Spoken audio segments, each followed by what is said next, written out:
Bom, na semana passada, o Projeto Veritas, nos Estados Unidos, lançou um vídeo, né, onde eles mostram eles ligando para funerárias nos Estados Unidos e confirmando, né, com os agentes funerários que várias outras causas mortes estavam sendo codificadas como mortes por Covid, para que esse número fosse inflado. Da mesma forma, a gente tem várias fontes no Brasil que falam isso, né, mas aqui a gente é chamado de teórico da conspiração, mas depois que esse vídeo saiu, ficou uma coisa mais concreta. Qual a porcentagem, mais ou menos, seria dessas mortes infladas, né, que não são por Covid e que foram diagnosticadas como do vírus chinês? É aquela história de morrer de Covid ou morrer com Covid? Não, mas também tem caso assim de qualquer outra doença pulmonar que eles qualificam ali como Covid, ou pessoas mais simples. 5% dos casos só que seriam dados como Covid foram realmente confirmados como Covid, se não me engano. Esse número eu não sei, mas é um número bem assustador. Então, o quanto por cento isso afeta nos números de mortes por Covid hoje? Eu acho muito difícil de estimar, mas a gente tem algumas publicações que mostram que isso pode acontecer mesmo, principalmente com as linhagens anteriores, que não eram tão agressivas. Se a gente olhar na Itália, teve um estudo que mostrou que os pacientes que morriam tinham 3 a 5 comorbidades descompensadas e, efetivamente, a fração atribuível da morte a cada uma delas era praticamente impossível de ser determinada. Então, eu acho que isso é um problema. E nos Estados Unidos, eles trabalham assim bastante, por exemplo, o Medicare e Medicaid, não tem a ver com o assunto hoje, mas ele não remunera desfecho prevenível. Então, se você teve infecção de corrente sanguínea relacionada a um catéter infectado, você não vai ganhar aquilo, porque seu hospital poderia ter, com campanha de higienização de mão, de cuidado do catéter, evitado aquilo. E existe uma remuneração diferente para a Covid-19. Então, sempre que você cria essas considerações de remuneração, ou pressões políticas que têm interesse de inflar ou desinflar, é ruim para a veracidade dos dados. Mas olhando para 2009, para a pandemia de 2009 para H1N1, a revisão sistemática com meta-análise que acabou mostrando a mortalidade real saiu em 2013, 4 anos depois. Então, se vocês me convidarem daqui a 4 ou 5 anos... Vai saber, exatamente. Doutor, o senhor disse que o senhor não foi infectado, não teve Covid, e o senhor faz há 1 ano o tratamento profilático. Então, existe um tratamento profilático, qual seria, e pelo jeito funciona, porque um médico como o senhor, infectologista, está exposto diariamente. Eu verdadeiramente, além de gostar dessas coisas minúsculas e moléculas e tal, eu gosto de pacientes. Então, eu atendo pacientes, faço rondas em UTIs, me exponho a pacientes. Eu acho que sim, acho que tem que discutir com o médico de cada um, mas se a gente pegar, por exemplo, a hidroxicloroquina, que foi, nossa, pobre da demonizada, né? Você vê. Aí que tá interessante, se você usa todo dia por anos para lúpus, ela não é tóxica, mas se você... para grávidas com Zika vírus, né? Pois é. São 1.300 homens das Forças Armadas Brasileiras que tomam hidroxicloroquina todo ano, que estão na selva. Que vamos ser uma revisão sistemática. Vou deixar bem claro, eu não tô dizendo que as pessoas devam se automedicar. Até eu acho que não. As pessoas... Nenhum de nós está recomendando. Claro, mas existe um mas a gente recomendado também pelo não médico, pode existe enganar a população dizendo que, olha, porque não cabe a nós inventar que isso mata, aquilo mata, aquilo mata, para as pessoas não se automedicarem. Eu acho que as pessoas são livres e têm inteligência suficiente para fazer o que é melhor para si, discutir junto com o médico e chegar a uma decisão conjunta, da qual elas são agentes e participam daquilo. Para vitória e para derrota, eventualmente, né? Mas voltando, vamos deixar claro, a hidroxicloroquina em pacientes ambulatoriais não é cardiotóxica, né? Então, como ela não é cardiotóxica, isso é muito importante, porque quando você fala em tratamento, você aceita pôr na balança, no lado da toxicidade, alguma coisa, porque do lado do benefício vai pesar. Quando você fala em profilaxia, você está medicando alguém que está saudável. Então, você não pode tolerar eventos adversos. Você não pode tolerar que uma vacina faça mais mal do que bem. Você não poderia tolerar a hidroxicloroquina se ela fosse cardiotóxica. Tem um estudo indiano que tinha reduzido em profissionais da área da saúde em torno de 80% o risco de desenvolver Covid. E tem um americano lá, como que é sensacional, porque ele foi relido graças ao raw data, ao dado cru, que foi publicado, foi um estudo negativo, foi um ensaio clínico randomizado, a pessoa era exposta a Covid e recebia hidroxicloroquina ou placebo. E se a pessoa entrasse até 4 dias da exposição, não tinha diferença.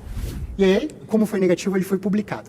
Acontece que se você está operando um paciente com HIV e fura o dedo, você não espera 4 dias para tomar o coquetel anti-HIV. É eficácia cai.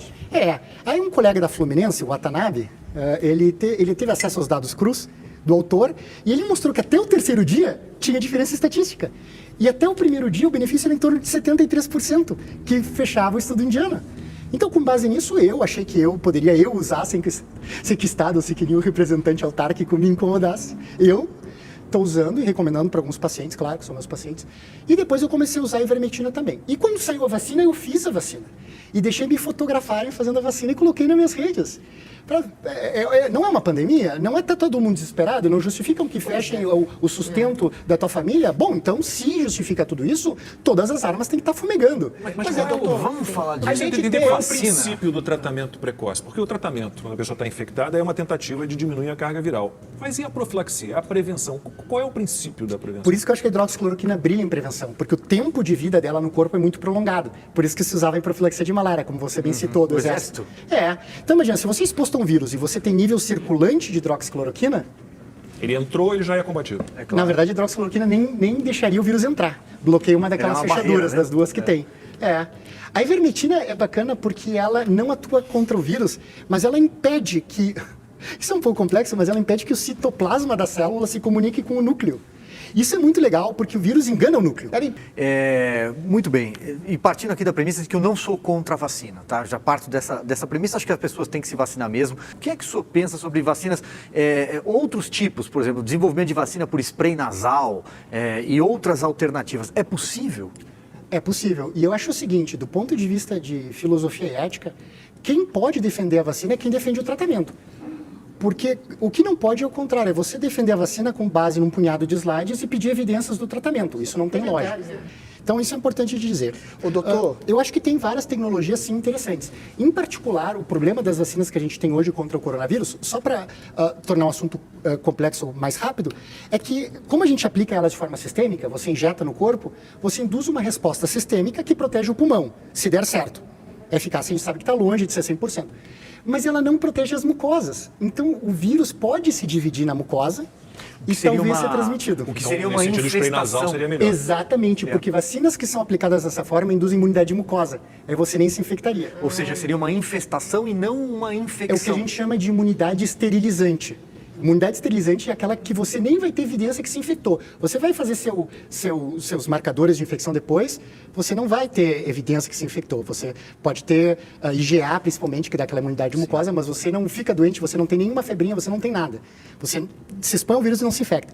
Enquanto que as novas vacinas fariam isso, as que tem hoje, você se infecta, talvez, mas não tem doença grave. Isso a gente não sabe direito. Provavelmente elas não induzam essa imunidade esterilizante, a gente não sabe.